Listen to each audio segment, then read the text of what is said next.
here is the another question of incomplete records October November 2023. आपके पास नवंबर 2023 paper 21 question number 1 में examiner ने पूछा है और इस क्वेश्चन का नाम क्या है, बिल्कुल लेटेस्ट सवाल है। आज से 3 महीने पहले नवंबर की सीरीज़ हुई थी, उसमें ये आपके पास पेपर 21 में क्वेश्चन नंबर 1 में था और थोड़ा सा डिफरेंट क्वेश्चन भी है। आप चाहो तो इधर कंसंट्रेट कर लो और देख लो। हमने मैक्सिमम ऑलरेडी बहुत सारे क्वेश्चंस कर लिए हैं, तो एक मर्तबा देख लेते हैं कि रिसेंट पास्ट पेपर्स में एग्जामिनर ने क्या टेस्ट किया है और किस तरीके से टेस्ट किया है। लैला नाम की बंदी है जो रिटेल बिजनेस कर रही है। स्ट्रेट उसने कह दिया कि वो अकाउंटिंग रिकॉर्ड्स मेंटेन नहीं कर रही। जब आप अकाउंटिंग रिकॉर्ड्स मेंटेन नहीं करोगे तो उसके बहुत सारे कॉन्सिक्वेंस हो सकते हैं आपके पास। She has provided the following information for the year ended 30 September 2013 और उसने क्या की है, फॉलोइंग इन्फॉर्मेशन प्रोवाइड की है। कब के लिए प्रोवाइड की है बेटा? 30 सितंबर। तो इसका मतलब है आपके पास 30 सितंबर 2023 की अगर मैं बात कर रहा हूँ तो इसका मतलब मेरा जो अकाउंटिंग ईयर है वो अक्टूबर में शुरू होगा और सितंबर में क्या होगा, ख़त्म होगा। सही है। तो उसके बाद आपके पास आप क्या करोगे, यहाँ पर बैलेंसेस एट 1 अक्टूबर 2022 के मेरे पास बैलेंसेस दिए हुए हैं और यहाँ पर मेरे पास यहाँ पर क्या होगा, आपके पास कुछ डाटा दिया हुआ है और यहाँ पर क्या दिया हुआ है, बैंक अकाउंट दिए हुए। अब बैंक अकाउंट का मतलब हो गया, सबसे पहले बैंक अकाउंट जाके चेक करो कि बैंक अकाउंट बैलेंस है या नहीं है। एग्जैक्ट सुकून के साथ देख लो कि बैंक अकाउंट बैलेंस है या नहीं है। आपके पास बैलेंस है, कैसे पता चला? 57,420, 57,420 और जो कैरेट डाउन आ रहा है ना दोस्तों, वो कैरेट डाउन क्रेडिट साइड पे आ रहा है। विच मीन अगर एसओएफई बनानी होगी तो कहाँ पर जाएगा, बैलेंस शीट के अंदर करंट लायबिलिटी में बैंक ओवरड्राफ्ट या बैंक क्रेडिट के नाम से। डन। अगर स्पीड तेज हो तो मुझे बता देना। पहले रिक्वायरमेंट में निकालना क्या, 3 marks. Calculate the value of closing inventory. यार देखो क्लोजिंग इन्वेंट्री कैसे बनती है, सुनना। Cost of sales equal to opening plus purchases minus closing. अगर ये वाले सिनेरियो गिवन है तो अपन आराम से निकाल सकते हैं, मगर मुझे नहीं लगता कि इसने बैकवर्ड वैल्यू है। मुझे नहीं लगता कि इतना प्लेन ये रख के दे देगा शायद। मुझे देखते हैं, क्योंकि मैंने खुद भी ये सॉल्व नहीं किया और मैं इसको फर्स्ट टाइम ही सॉल्व कर रहा हूँ आप लोगों के साथ, तो इतना प्लेन जितना लग रहा है नहीं है। तो मेरे ख्याल से ये देखो, इन्वेंट्री ओपनिंग तो है, वो तो मिल गई मुझे, आपको भी शायद दिख गई होगी। सही है, बिल्कुल टॉप पे डब्बे में। इन्वेंट्री के बाद और क्या चीज़ ऐसी हो सकती है? इन्वेंट्री के बाद देखो जाके, एक इन्वेंट्री से रिलेटेड एक और कहानी है मेरे ख्याल से। परचेजेस है कोई आपके पास? परचेजेस के लिए पेमेंट ऑफ ट्रेड पेबल दी हुई है, ट्रेड पेबल का ओपनिंग दिया हुआ है और मेरे ख्याल से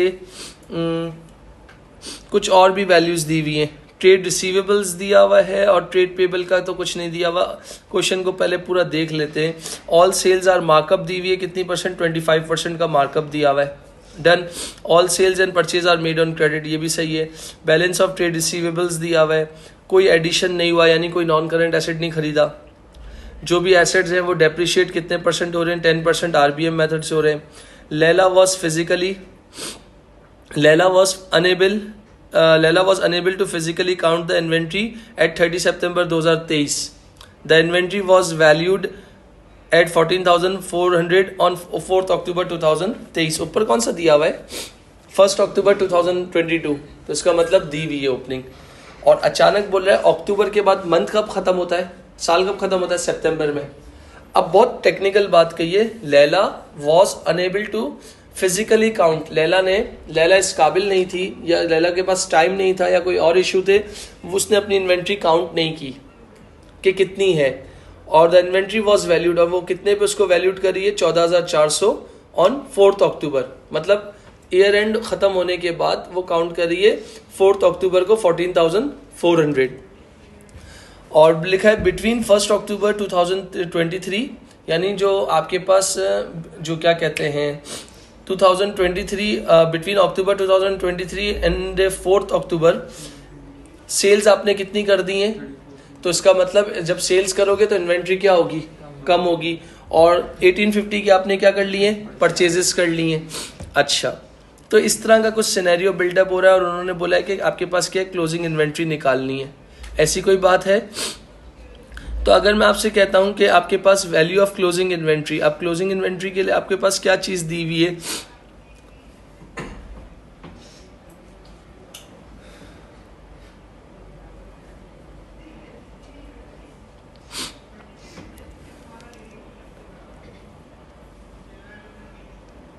परचेजेस वगैरह हम निकाल सकते हैं।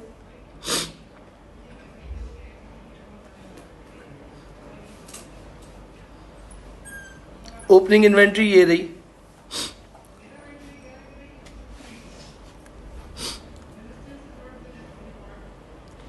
$14,000 आपके पास 400 कौन सी है? ये क्लोजिंग इन्वेंट्री हो गई, मगर ये वो कौन सी वाली है?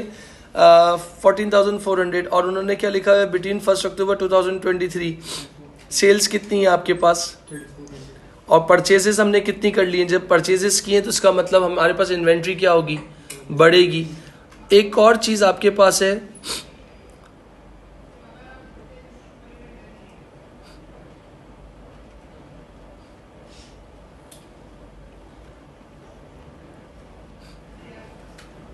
परचेजेस हम निकाल सकते हैं, चेक करो। कॉस्ट ऑफ सेल्स निकलेंगी, कितनी निकल रही हैं? सही है। तो मगर हमारे पास मार्कअप है ना, तो कॉस्ट ऑफ सेल्स तो हमारे पास नहीं है और हमें परचेजेस भी नहीं है। रेवेन्यू निकाल सकते हैं। तो रेवेन्यू निकालने के लिए हम क्या करेंगे?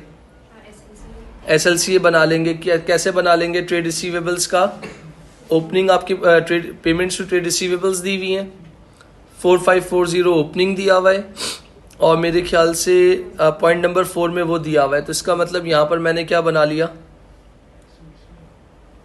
SLCA बना लिया, यानी ट्रेड रिसीवेबल्स अकाउंट बना लिया। ट्रेड रिसीवेबल्स अकाउंट का ओपनिंग कितना दिया हुआ है? 4540। तो मैंने यहाँ पर किस नाम से लिख लिया? 4540। क्लोजिंग कितना दिया हुआ है आपके पास? पॉइंट नंबर 4 के अंदर 3650। डन बेटा, इसको क्लोज कर लिया। बैंक कितना दिया हुआ है? पेमेंट टू ट्रेड रिसीवेबल्स कितनी आई थी आपके पास? 55390। 55390। मुझे क्रेडिट साइड का टोटल बता सकती हो कितना होगा?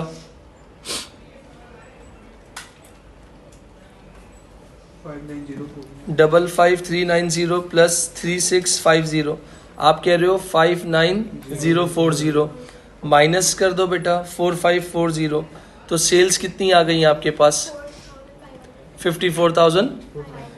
उन्होंने खुद कहा था कि इस सवाल में कहीं भी क्रेडिट सेल्स नहीं है, तो ये सेल्स आ गई हैं।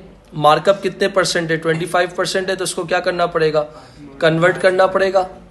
और मार्कअप से मार्जिन जाने के लिए हम क्या करते हैं? 25 डिवाइडेड बाय 100 प्लस 25, तो ये कितना हो जाएगा? 25 इंटू 125। और सिंप्लीफाई करना है तो 5 5 ज़ा 25 और 5 15 ज़ा, तो 1/5।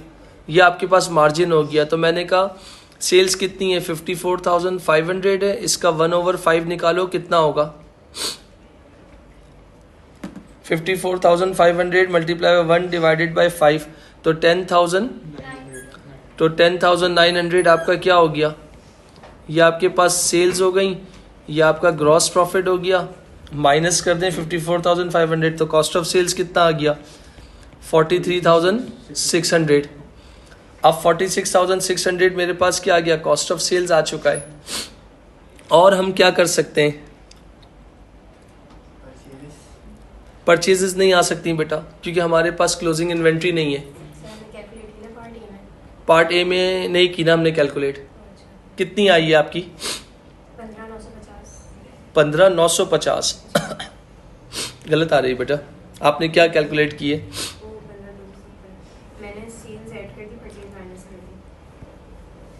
सेल्स आपने ऐड कर दी हैं और परचेजेस आपने माइनस कर दी हैं, मगर बेटा सेल्स वर 34,000 जी। अगर मैं आपसे कह रहा हूँ, एक मिनट रुक जाओ, क्लोजिंग इन्वेंट्री हमारी थी कितनी? तो मैंने यह देखो यहाँ पर 14,400 गिवन थी। परचेजेस का मतलब हो गया 1850। हमने क्या किया है? परचेज की है। जब परचेज की है तो आप रिवर्स जाना है, तो परचेजेस क्या होती हैं? प्लस होती हैं। तो यहाँ पर मैं क्या कर दूंगा इसको, और सेल्स आपके पास, जब आप सेल्स, क्योंकि उन्होंने बोला बिटवीन 1 अक्टूबर एंड 4 अक्टूबर। तो इसका मतलब सेल्स आपके पास 3400 है। अभी जब बिकी नहीं है तो आप उसको कैसे ट्रीट कर सकते हो? तो मैंने कहा 3400 कितनी है? सेलिंग प्राइस है। ये देखिएगा 3400 इंटू 1/5 कितना होगा बताओ? 680। तो इसका मतलब 3400 में से 680 क्या है? मेरा प्रॉफिट है। तो 3400 माइनस 680 तो कितनी आ गई कॉस्ट? 2720। तो मैंने क्या कर दिया प्लस 2720। तो कितना आ जाएगा आपके पास? 15,000। Calculate the value of closing inventory. 2023 की आपको क्लोजिंग इन्वेंट्री की वैल्यू निकालनी है। अगेन कह रहा हूं आपके पास गिवन तो कुछ भी नहीं है। ओपनिंग का तो फिलहाल कोई काम ही नहीं था। अगर आप देखते हो यहाँ पर Laila was unable to physically count the inventory. कब? 30 सितंबर। साल खत्म हो गया, अपनी इन्वेंट्री काउंट नहीं की उसने। द इन्वेंट्री वॉज वैल्यूड कितनी हो रही है और कब हो रही है? साल खत्म होने के 4 दिन बाद। 1 अक्टूबर, 2 अक्टूबर, 3 अक्टूबर, 4 अक्टूबर। तो जाहिर सी बात है उन 4 दिनों में, जब साल के एंड में नहीं की, साल के एंड के 4 दिन बाद कर रही है, तो उन 4 दिनों में कुछ परचेजेस भी हुई होंगी और सेल्स भी हुआ होगा। तो बिटवीन 1 अक्टूबर 2023 और एंड 4 अक्टूबर 1 अक्टूबर को आपने क्या किया? सेल्स की। जब आपने सेल की तो 3400 की। तो भाई जब आप सेल कर रहे हो और अभी निकालने की है, जब सेल कर दिए तो हमें पीछे जाना है, बैकवर्ड जाना है। तो इसका मतलब जब थी कितने की, एक्चुअल थी कितने की? तो 3400 आपकी सेल की है, जिसमें आपने मार्जिन बना लिया है। तो सेल्स 3400 का 1/5 निकाल लिया तो कॉस्ट पता लग गई, जो कि कितनी थी? 2720। फिर उसके बाद परचेज कितने की है? 1850। तो बैकवर्ड जाके आपने क्या कर दिया? वैसे देखा जाए तो परचेजेस जब करते हैं तो इन्वेंट्री बढ़ती है, मगर तो आप क्या कर रहे हो? आप पीछे जा रहे हो। मतलब आप खड़े कहाँ हो? 4 अक्टूबर को खड़े हो। 4 अक्टूबर से कहाँ जाना है? 30 सितंबर में जाना है। तो जो चीज प्लस हो रही होती है वो माइनस हो जाएगी और जो माइनस होगी वो प्लस हो जाएगी। तो यहाँ पर देख सकते हो आपके पास 14,400। ये कब की इन्वेंट्री थी? मैं इधर ऊपर लिख भी देता हूँ। ये कब के लिए थी? 4 अक्टूबर 2023 के लिए थी। अब आपको, और ये जो आपके पास इन्वेंट्री आई है ना, वो कब की आई है? 30 सितंबर 2023। तो आपको बैकवर्ड जाके, पीछे जाके इन्वेंट्री काउंट करनी थी। डन हो गया बेटा? मैंने उसकी वर्किंग भी यहाँ कर ली। देखो ये रही 3400 है।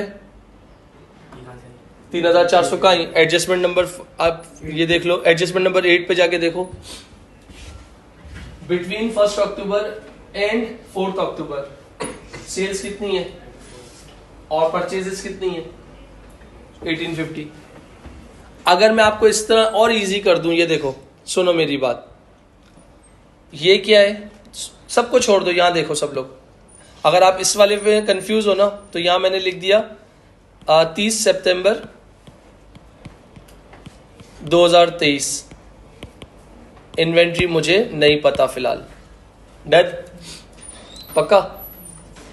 और मुझे आना का है 4 अक्टूबर 2023। इन्वेंट्री कितनी है? 14,400। समझे? अब बैकवर्ड जाना है और बीच में एक कंडीशन क्या है? सेल है और बीच में क्या है? परचेज। परचेज हम क्या करते हैं? प्लस कर रहे होते हैं। तो ये कितनी परचेजेस थी? 1850। डन? और आपके पास सेल्स कितनी है? आपके पास सेल्स मतलब इन्वेंट्री चली गई, ऐसा ही होता है। तो इसका मतलब कितनी सेल्स थी? 3400 थी, उसका 1/5 निकाला तो कितना आ गया? 2720। तो अब बैकवर्ड जाना है तो 14,400 में से क्या कर दिया? परचेजेस प्लस होती हैं तो क्या कर दूंगा, और सेल्स क्या होती है? माइनस होती है तो क्या कर दूंगा? प्लस कर दूंगा। तो आंसर क्या आ जाएगा? 15,270।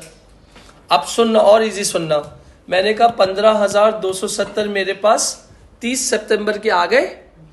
फिर अल्लाह ने मेरी जात पे ऐसा करम किया कि मेरा फटाफट माल बिक गया। कितने का बिका माल? 3400 का। जब माल बिका, सेल हुई, तो इन्वेंट्री को क्या कर दिया, सुनना गौर से देखना, ये देखना, इन्वेंट्री को क्या कर दिया, मैंने कहा 2720 से क्या कर दिया, कम कर दिया, फिर मैंने और परचेजेस कर ली 1850 से। जरा इसको चेक करना कितना हो गया, 15,270 प्लस 15,270 प्लस 2720 माइनस 1850, कितनी आ रही है, 16 आप 16,140, तो इसमें प्रॉफिट भी आपका इंक्लूड है, तो वो प्रॉफिट को बाहर फेंक सकते हो आप। तो आपके पास ये क्लोजिंग इन्वेंट्री की वैल्यू आ गई। डन। फिर उसके बाद आपको क्या निकालना है, prepare the statement of profit and loss. Profit and loss बोला है ना, तो प्रॉफिट एंड लॉस मतलब ज्यादा डेप्थ तक नहीं जाना आपके पास। अब उन्होंने क्या बोला है, आपके पास एज मच एज डिटेल जितनी होगी ना, आप कितनी मरतबा बना चुके हो। Use the space provided on page number 4 to show your working. तो सबसे पहले यहाँ पर देख सकते हो कहाँ से स्टार्ट होती है ये, कॉलम 1 कॉलम 2। मैंने कहा रेवेन्यू, रेवेन्यू आप फाइंड कर चुके थे, कितना आया था 54,500। फिर क्या आता है आपके पास, less cost of sales. Cost of sales कितना है नहीं पता, एड ओपनिंग इन्वेंट्री, जो क्वेश्चन में बिल्कुल स्टार्ट पे टॉप पे गिवन थी। ओपनिंग इन्वेंट्री कितनी 12,030। परचेजेस पता है आपको, नहीं पता, वेट करना। अच्छा, परचेजेस भी मैं आराम से फाइंड कर लूंगा। परचेज रिटर्न नहीं है, कैरेज इनवर्ट नहीं है, तो डायरेक्ट क्या आ जाएगा, लेस क्लोजिंग इन्वेंट्री, जो आप पार्ट 1 में निकाल चुके हो। कितनी निकाली है 15,270। फिर आप इनको सॉल्व करते हो तो कॉस्ट ऑफ सेल्स वो भी आप निकाल चुके हो 43,600। सेल्स में से कॉस्ट ऑफ सेल्स माइनस कर दो तो क्या आता है, ग्रॉस प्रॉफिट, वो भी आपने निकाला था जो मेरे ख्याल से 10,900। अब मेरी बात ध्यान से सुनो, कॉस्ट ऑफ सेल्स है, ओपनिंग है, क्लोजिंग है, एक्स रख के परचेजेस आ जाएगा पक्का। तो इसके बाद अगर मैं फॉर एग्जांपल कितना परचेजेस आएगा, ये देखो, अगर मैं आपसे एक बात कर रहा हूं, cost of sales equal to opening, please calculation कर देना मुझे, purchases minus closing. Cost of sales कितना है 43,600, ओपनिंग कितना है 12,030, परचेजेस एक्स, क्लोजिंग कितना है 15,270। तो 43,600 को यहाँ रख लिया, इक्वल टू एक्स, आपके पास कितना हो गया 12,030 माइनस 15,270। तो आपके पास आंसर क्या आ रहा है, दो, एक प्लस में एक माइनस के, माइनस का 3,200, ये उधर चला जाएगा। तो 43,600 प्लस 3,240, इसका मैथ्स अच्छा नहीं है तो कितनी हो जाएगी 43,600 प्लस 3,040, 16840। कितना बेटा, तो ये आपके पास क्या आ गई 46,840। डन हो गया। सवाल में नजर घुमाओ, अदर इनकम नाम की कोई बला है, sale of non current asset देख लेते हैं। Sale of non current asset ये दिया हुआ है 860, और लॉस ऑन डिस्पोजल, तो इसका मतलब अदर इनकम तो नजर नहीं आ रही, छोड़ दो। फिर आप क्या करोगे, लेस एक्सपेंसेस, सबसे पहला एक्सपेंस छाप देना जो आपको भी नजर आया था लॉस ऑन डिस्पोजल के नाम से। कितना था लॉस ऑन डिस्पोजल 120, ओके कर दिया। लॉस ऑन डिस्पोजल के बाद आ जाओ, देखो मैं पिंक कलर यूज कर रहा हूं, इंश्योरेंस है 2560। अगर इसकी एडजस्टमेंट नहीं है तो इसी को छाप देना, अगर एडजस्टमेंट है तो इंश्योरेंस ऊपर दिया हुआ है 2560 और नीचे लिखा हुआ है Laila has started to prepare her financial statement for the year ended 30 September 2000। The following figures are available to transfer the statement of profit and loss with no adjustment. तो इसका मतलब ऊपर वाला इंश्योरेंस नहीं लोगे, उन्होंने डायरेक्ट वो कर दी है। तो कितना इंश्योरेंस हो गया, विदाउट एडजस्टमेंट बोला था तो यहां पर मैंने क्या कर दिया, इंश्योरेंस को ऐसे ही छाप दिया 27। लाइट एंड हीट को भी उन्होंने बोला ऐसे ही मैंने छाप दिया, कितना 3880। लॉस ऑन डिस्पोजल को भी मैंने ऐसे ही छाप दिया। डन। फिर इसके बाद बच क्या गया, डेप्रिसिएशन बच गई है। नॉन करंट एसेट की वैल्यू कितनी दी हुई है, नॉन करंट एसेट की वैल्यू कितनी दी हुई है, कैरिंग वैल्यू का मतलब होता है नेट बुक वैल्यू 22,180। 22,180 का मतलब हो गया आपने क्या कोई नॉन करंट एसेट खरीदा है, आपने सेल किया है ना। वो तो आपके पास देखो इन्होंने कोई ऐसी एसेट कोई वैल्यू भी नहीं दी हुई। 22,180 और कितने परसेंट बोला हुआ है, एक मिनट, 22,180 मल्टीप्लाई बाय 0.1 बोला 2218 डेप्रिसिएशन बता रहा है। 2218 माइनस नेटबुक वैल्यू या कोई ऐसी चीज दी हुई है,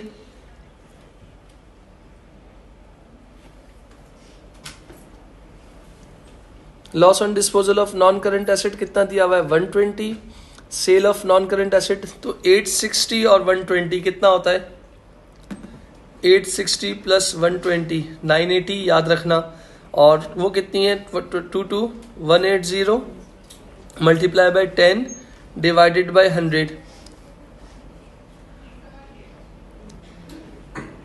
2218।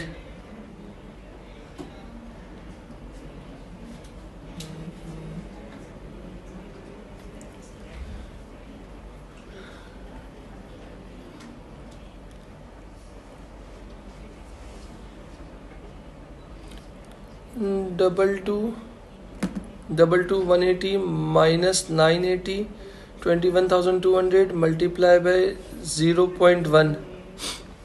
ये देखिएगा डेप्रिसिएशन में भी थोड़ी सी कंफ्यूजन है। मैंने उसके लिए फाइंड करने के लिए क्या बनाऊंगा, डेप्रिसिएशन के लिए डिस्पोजल अकाउंट बना रहा हूं।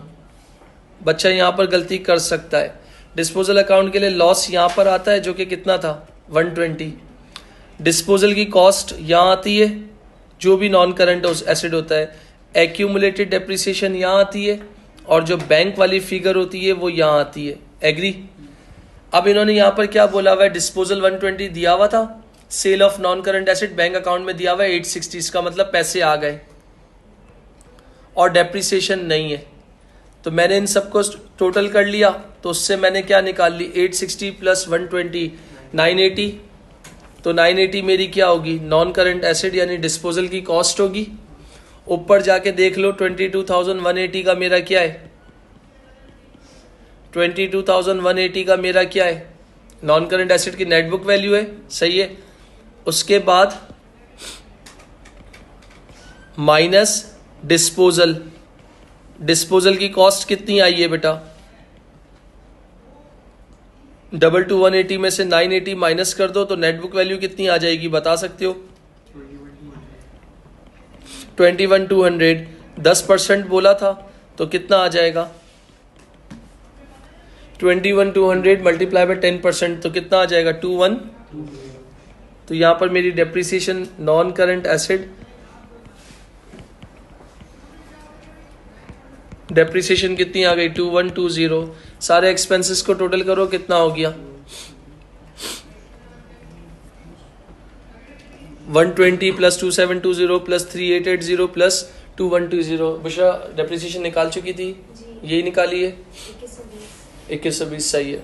कितनी आ रही है बेटा 8,840 माइनस कर दो बेटा कितना आ जाएगा 2060। वो क्या कहलाएगा प्रॉफिट फॉर द ईयर। किसी का कोई सवाल है दो पार्ट से रिलेटेड तो पूछ सकते हो। सिर्फ असल देखना पूरे क्वेश्चन में परचेजेस उसने निकलवाई है हमसे, डेप्रिसिएशन हमसे निकलवाई है और क्लोजिंग इन्वेंट्री निकलवाई है, बाकी सारा क्वेश्चन, और हाँ सॉरी सेल्स की वैल्यू निकलवाई है, बाकी सारा क्वेश्चन में गिवन था। दोबारा समझ लो भाई। देखो डिस्पोजल का मतलब क्या था, आपको ये वैल्यू नहीं दी, गिवन थी नहीं थी ना, और डेप्रिसिएशन भी नहीं थी। उसने बोला था कि 860 रुपये रिसीव हुए हैं एसेट को बेच के, और उससे क्या आ गया है मुझे लॉस। हम हमेशा लॉस या गेन निकालते थे, तो मुझे फॉर्मेट याद था, तो मैंने फॉर्मेट के हिसाब से इसको x कर दिया, इसको 0 कर दिया क्योंकि गिवन नहीं था। ये और ये गिवन था, कौन सी साइड हैवी है? तो 980 था, उधर बैलेंसिंग में 980 डाल दिया। तो मैंने कहा मेरी एसेट की कॉस्ट कितनी थी बेटा, नेट बुक वैल्यू कितनी थी? 22,180। कोई नया एसेट नहीं खरीदा था। 980 का एसेट जो हमारी ज़िंदगी से निकल रहा है कितना था? निकल गया। तो अब रिमेनिंग एसेट कितना बच गया? उसका 10% निकाल दिया, कितना आ गया? डन। फिर उसके बाद ये क्वेश्चन अक्टूबर नवंबर 2023 मैंने खुद भी नहीं किया था, मैंने आप लोगों को करवाने के साथ खुद सॉल्व कर लिया। आपके पास पार्ट ए जो है 3 मार्क्स का था बच्चों, पार्ट बी मेरे ख्याल से आपका है, मेरे ख्याल से 8 मार्क्स हैं, 8 मार्क्स हैं या पता नहीं कितने मार्क्स हैं, हाँ 8 है मेरे ख्याल से। अब मैं जा रहा हूँ पार्ट सी के ऊपर, ये भी बहुत मज़े का पार्ट है, देख लो क्या क्या निकालना है आपको। पार्ट सी,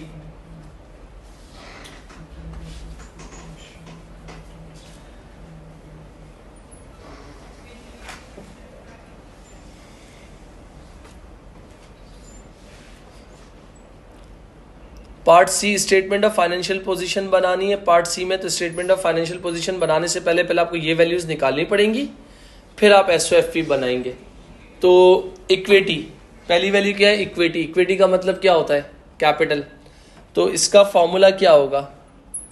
यानी ए में से एल को माइनस कर दो तो सी यानी क्या आ जाएगा? कैपिटल, जिसको इक्विटी कहते हैं। तो ए सारे कौन से उठाने? ओपनिंग वाले। और एल सारी कौन सी उठानी है? ओपनिंग वाली। नहीं, ओपनिंग अभी तो क्लोजिंग की बात ही नहीं हो रही। आ जाओ जरा, अब बहुत ध्यान से, ये आपका क्या होगा? ए होगा। ये आपका ए होगा, ये आपका एल होगा, ये ए होगा, ये एल होगा, ये ए होगा, और ये वाला आपका और ये वाला आपका क्या होगा? एल होगा। क्यों? इस वजह से ओपनिंग है। तो मैं सारे ए को पकड़ रहा हूं। तो ए कितने? 12,030 और 22,180। यहां देख लेना भाई, टोटल एसेट्स 12,030 प्लस 22,180 प्लस और क्या है भाई? और क्या है? 480 और 4540, 480 और 4540, इन सबको प्लस कर लो तो टोटल एसेट्स आ जाएंगे। बताओ मुझे कितने आ रहे हैं? 39,230। सही है भाई। इसके बाद होता है टोटल लाइबिलिटी।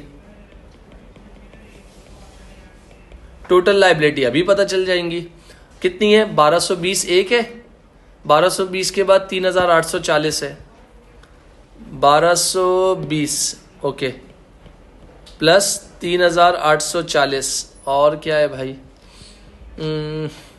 210। टोटल कर दो ना भाई प्लीज। 5270। Ji boss. 5270। तो भाई ये तुम्हारे क्या है? एसेट है, ये तुम्हारी क्या है? लाइबिलिटी है। इन दोनों को जरा माइनस कर दो तो क्या आ जाएगा तुम लोगों के पास? माइनस करने के बाद क्या आ जाएगा? क्या आएगा बताओ?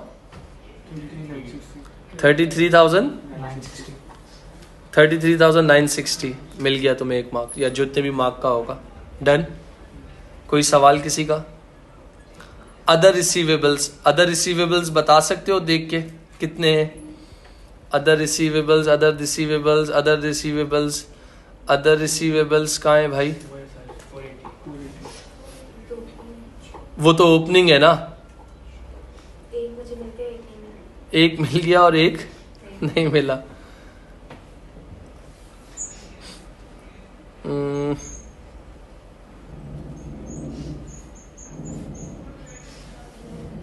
और तो कोई ऐसी चीज दी हुई भी नहीं है।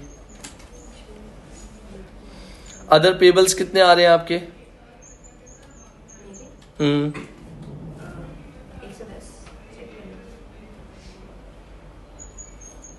वो भी निकल सकते हैं मेरे ख्याल से, अदर रिसीवेबल्स भी निकल जाएंगे। एक मिनट रुक जाइए। अदर रिसीवेबल्स भी निकल जाएंगे मेरे ख्याल से। ज़रा एक मिनट लाइट एंड हीट पे आइएगा। लाइट एंड हीट की वैल्यू कितनी है यहाँ पर और इधर कितनी है? इन दोनों का मुझे डिफरेंस निकाल के बताओ ना प्लीज़।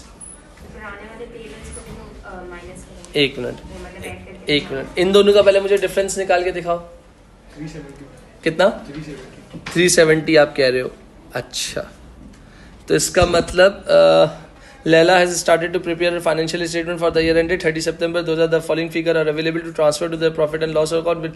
इसका मतलब है ये I/S है। बहुत ज़बरदस्त गेम है। पाप का अकाउंट बना लो ना, मगर पाप के अकाउंट से थोड़ा सा इजी हो जाएगा। देखना, मैंने एक चीज़ पिक की है, शायद हो सकता है आपसे पिक ना हो। ये देखो, बनाने दोनों अकाउंट होंगे। एक मैंने ये भी पाप बन रहा है और ये वाला भी पाप बन रहा है।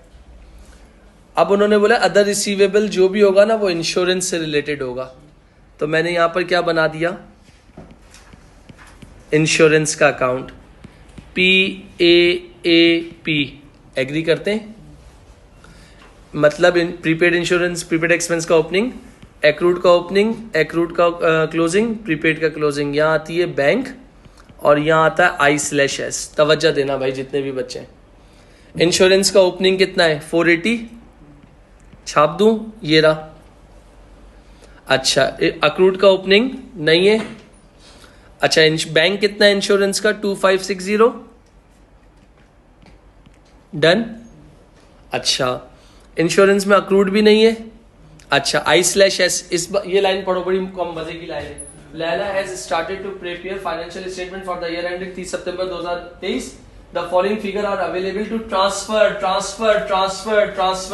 ट्रांसफर मतलब I/S है, तो I/S कितना दिया हुआ है? I/S इंश्योरेंस का कितना दिया हुआ है? 2720। तो यहां लिख दिया 2720। एग्री? कौन सी साइड हैवी लग रही है? थोड़ी सी हेल्प चाहिए। डेबिट नहीं, क्रेडिट नहीं, डेबिट।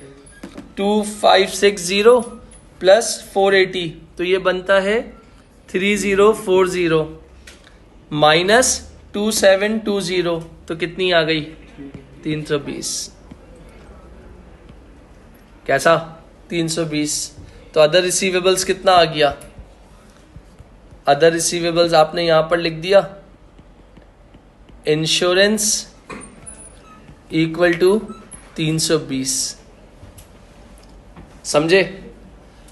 अब इसके बाद अदर पेबल भी है, पहले अदर पेबल निकाल लेते हैं। तो अदर पेबल क्या है? Light and heat. Again concentrate करना, लाइट एंड हीट। कौन सा अकाउंट बना लूं? पाप। PAAP। Bank I/S। प्रीपेड का ओपनिंग भी नहीं है, क्लोजिंग भी नहीं है। अक्रूड का ओपनिंग यहाँ दिया हुआ है लाइट एंड हीट के नाम से, कितना? 210। कितना पे कर चुके हैं? 3510। सर आपको कैसे पता चला ये पे है? क्योंकि बैंक अकाउंट में लिखा हुआ है। और फिर नीचे लाइट एंड हीट कितना था? 3880 चार्ज जिसको हम कहते हैं। तो इसका मतलब कौन सी साइड हैवी है? 3880 प्लस 210 कितना हो गया? 4090। 4090 में से 4090 माइनस 3510, तो कितना आ गया? 580। तो ये लो, ये भी निकल गया हमारा। तो अदर पेबल्स मतलब लाइट एंड हीट कितना? 580। जी भाई, क्लियर?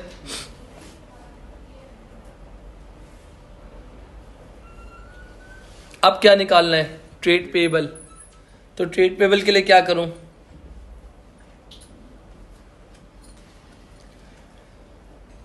ट्रेड पेबल के लिए क्या करना पड़ेगा? मेरे ख्याल से क्रेडिटर का अकाउंट ना बना लूं। सुनिएगा, ट्रेड पेबल का ओपनिंग दिया हुआ है 3840। हाँ, पेमेंट टू ट्रेड पेबल दी हुई है। परचेजेस हम लोग निकाल चुके थे। कहाँ गई परचेजेस? 46840 की। डन। और इसके बाद यहाँ पर थोड़ी सी वर्किंग करनी पड़ेगी, 1 मिनट रुक जाओ। तो हमें क्या बनाना पड़ेगा, ट्रेड पेबल का अकाउंट ओपनिंग दिया हुआ था, कितना दिया हुआ है, ट्रेड पेबल का ओपनिंग है 3840, लिख दिया मैंने 3840। बैंक यानी कितने पैसे पे कर दिए हैं, 46280, 46280। परचेजेस गिवन है, कितनी है परचेजेस बता सकते हो, 46840, 46840 प्लस ओपनिंग कितना है 3840 माइनस 46280, तो ये कितनी थी परचेजेस 46840, तो यहाँ पर लिख दिया 46840। इन दोनों को टोटल कर लो ज़रा, तो वो क्या आ जाएगा, बैलेंस सीडी टोटल कितना आ रहा है 5680। 5680 में से माइनस कर दीजिए 46280, तो 4400। तो ट्रेड पेबल की वैल्यू कितनी आ गई 4400। क्लियर बेटा, मैं वेट कर रहा हूं, अगर किसी का कोई सवाल है तो पूछ लीजिए।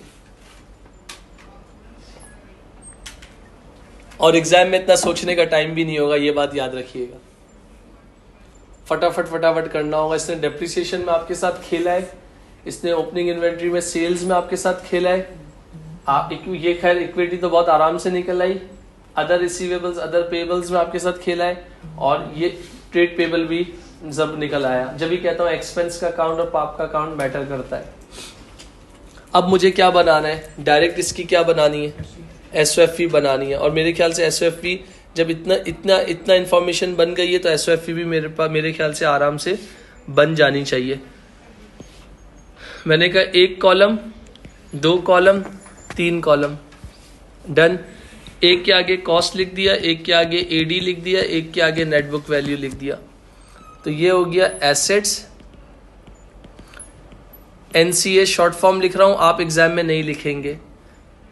कितनी कॉस्ट थी आपके पास एनसीए में, मेरे ख्याल से 22,000। अगर आप फिर यहाँ पर एक गलती कर सकते हो, 22,000 कितना था, एक मिनट रुकिएगा, 22,180 का एसेट था, यहाँ देखें, जिसमें से 980 डिस्पोजल का निकल गया। तो मेरी नेट बुक वैल्यू कितनी बच गई 21,000। तो मैंने यहाँ पर इस एसेट का कोई नाम था, बस नॉन करंट एसेट ही लिखा हुआ था ना, तो मैंने यहाँ पर नॉन करंट एसेट लिख दिया, इधर लिख दिया 21,200।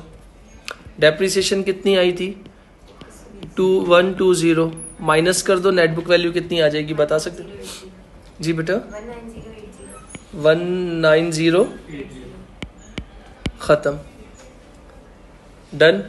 फिर उसके बाद अगली हेडिंग क्या आती है, करंट एसेट। शॉर्ट फॉर्म नहीं लिखोगे तो करंट एसेट में सबसे पहले इन्वेंट्री क्लोजिंग वाली आती है, जो कि आपने पार्ट ए में निकाली थी 15,270। फिर आता है ट्रेड रिसीवेबल, शॉर्ट फॉर्म नहीं लिखोगे, ट्रेड रिसीवेबल्स दिया हुआ है 3650 पॉइंट नंबर 4 में दिया हुआ था, कोई पीएफडीडी भी नहीं था। फिर आता है अदर रिसीवेबल्स, मेरे ख्याल से अदर रिसीवेबल्स किस नाम से था, इंश्योरेंस के नाम से था, जो आपने निकाला है 320। फिर इसके बाद मेरे ख्याल से बैंक और कैश नहीं है, क्योंकि बैंक अकाउंट जो ऊपर का था उसका क्लोजिंग क्रेडिट साइड पे आ रहा था, तो इसका मतलब बैंक नहीं है। इन सबको टोटल कर लो, कैसे निकाला है आपने 19,240, दोनों को एडअप कर लो तो कितना हो जाएगा, कितना बेटा 38,320। ये आपके क्या कहलाएंगे, टोटल एसेट्स। फिर आप किसकी हेडिंग डाल देंगे, इक्विटी एंड लाइबिलिटीज की हेडिंग डालेंगे। इक्विटी एंड लाइबिलिटीज की जब आप हेडिंग डालेंगे ना, तो सबसे पहले क्या लिखते हैं, ओपनिंग कैपिटल। ओपनिंग कैपिटल आपने यहाँ पर निकाला था 33,960। फिर आप क्या करते हैं, add profit for the year जो ऊपर निकाला था पार्ट बी या पता नहीं किसमें, प्रॉफिट फॉर द ईयर था 2060। फिर उसके बाद क्या आता है, लेस ड्राइंग्स, मेरे ख्याल से ये भी गिवन थी। कितनी है 3850, एडजस्टमेंट तो नहीं थी ना। इन तीनों को प्लस माइनस करके क्या आ जाएगा जी बेटा, 32,170। उसको हम अपनी लैंग्वेज में क्या कहेंगे, क्लोजिंग कैपिटल 32। फिर नॉन करंट लाइबिलिटी सवाल में नहीं है, फिर क्या आता है, करंट लाइबिलिटी। करंट लाइबिलिटी में सबसे पहले ट्रेड पेबल, शॉर्ट फॉर्म नहीं लिखेंगे, जो अभी आपने निकाला है 4,400।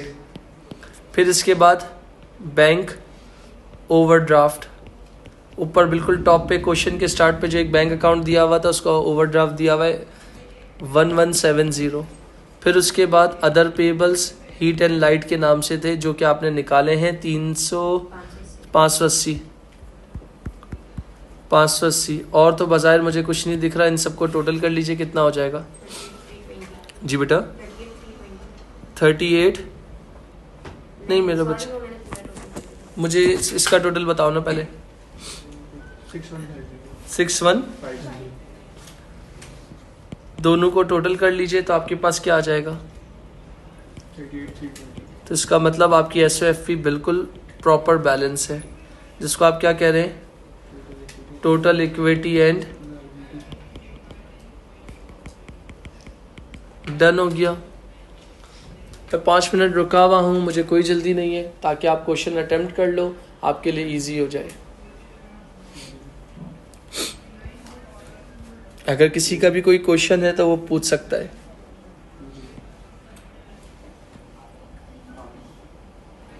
इससे लेटेस्ट सवाल नहीं हो सकता। नवंबर 23 पेपर 2 पेपर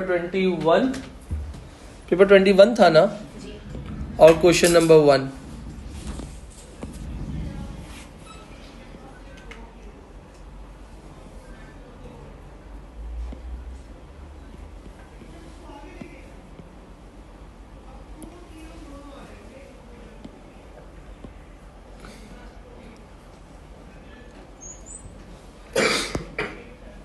नेक्स्ट पार्ट पे आ जाएं जरा।